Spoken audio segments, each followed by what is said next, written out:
شوف، مو كل الناس تحبك، مو كل الناس تتمنى لك الخير، لكن لازم انه كل الناس تحترمك.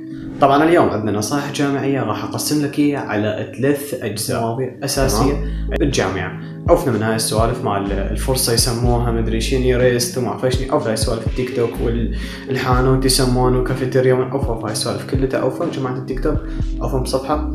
وتعال يميها اليوم راح نعطيك هذين النصائح، يعني نصائح حرفيا لازم تستفاد من عندهم وتطبقهم انت من خلال الحياة مالتك اللي راح تعيشها انت، اللي هي تسمى الحياة الجامعية. شوية تبدي تلعب العاطفة مالك وراح تكتئب، وهوني بهاي الفترة انت راح تصير وحيد، راح تجي مباشرة تبتعد عن الكل وتنعزل بعد ما بين قوسين انغدرت مثلا، خلينا نقول من شخص واحد.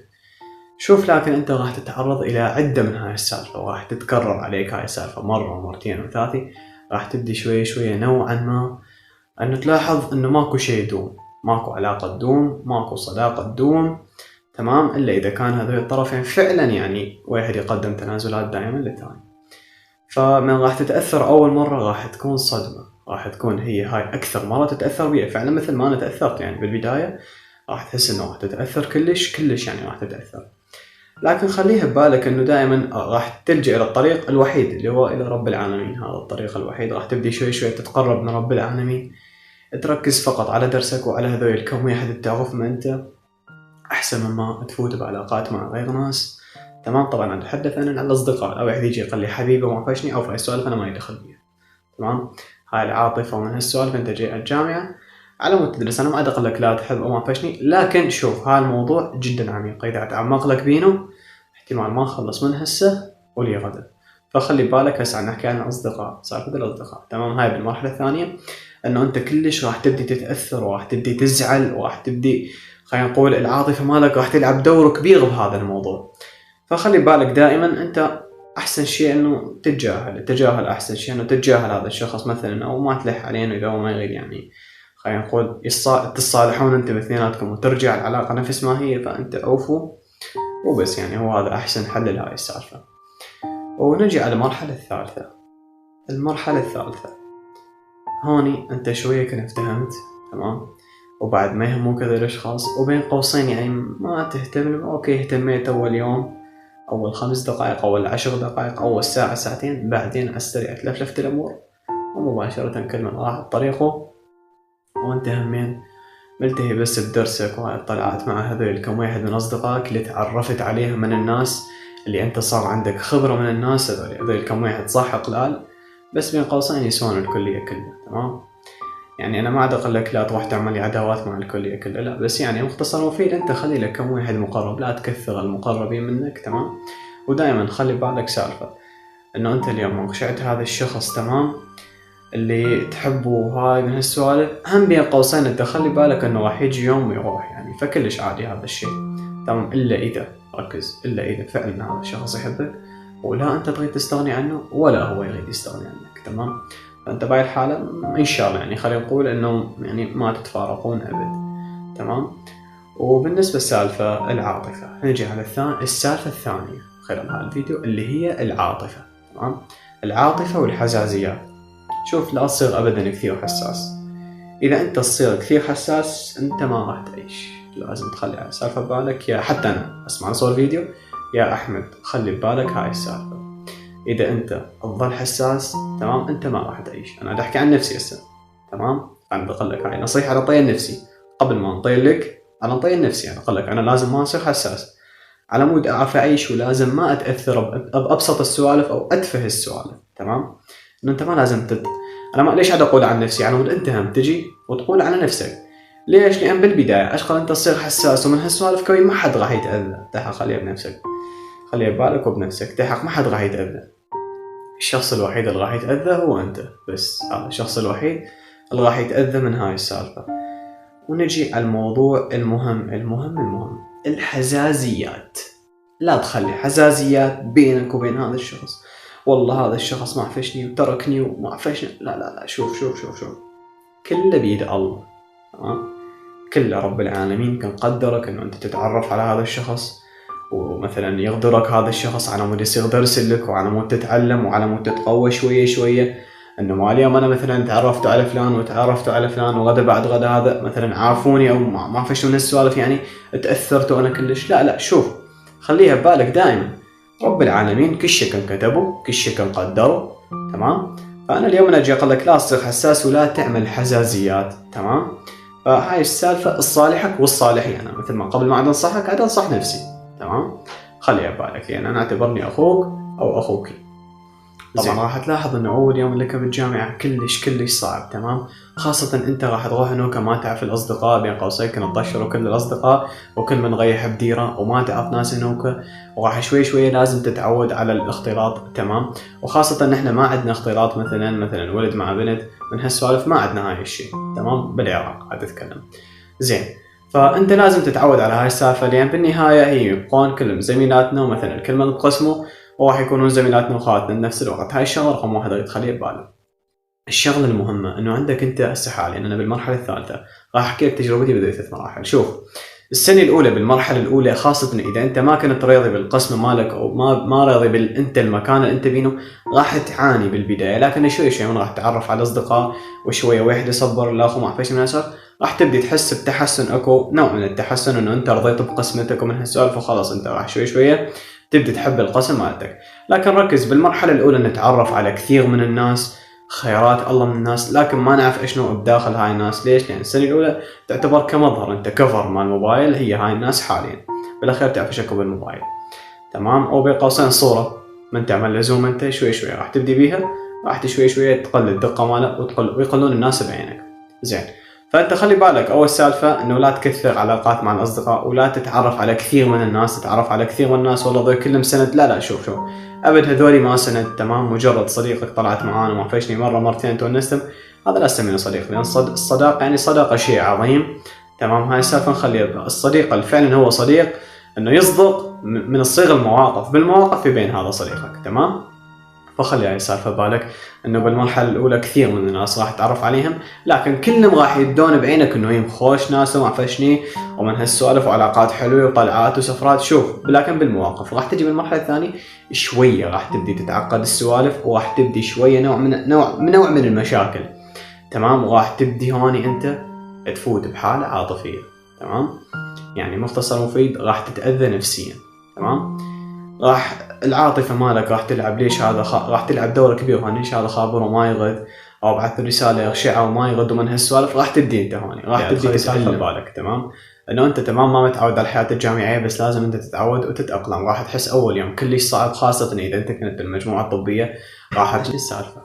فكنصيحه هذا الشخص ابتعد من عنه. تمام. اذا هو غالي عليك وانت ما تريد تخسره قل له انت صح وانا غلط وعلى راسي وفي امان. والله هو هذا احسن حل من تغشى واحد يحكي كثير وما فشني ويهمبل الهمبل ويلي الله راح تغشى اشقد ناس هنوك تهمبل والله عندي سياره. شوف كوي سيارتك لنفسك والله.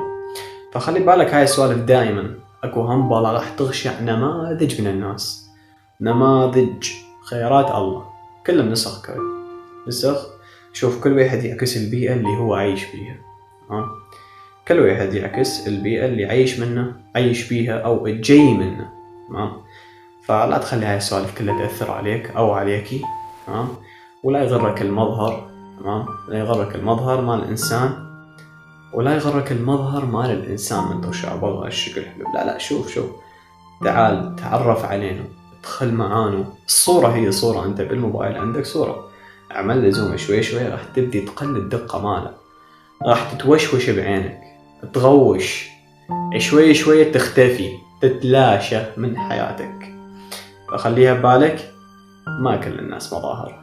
تمام. اكو ناس ياما ناس تغشام حلوين ومرتبين بس من داخلهم اسود بين قوسين. ياما ناس تغشام ناس بسطاء ويحبون الشكل يا اخي ينحطون عالجرح والله العظيم ويطيبون. حبيت اقدم لكم هاي الكم نصيحة على السريع ولو طولت يمكن الفيديو بس ما يخالف ايش نعمل الحمد لله. فخلي بالك هاي السوالف حاول انه تتخطاها وبالذات اكثر سالفة لازم تتخطاها سالفة الحساسية. تمام. حساسية شنو؟ الحزازيات. تمام. والعاطفة نحن عندنا نقول هذا الشخص حساس فقط ما في مش قوله الصراحة.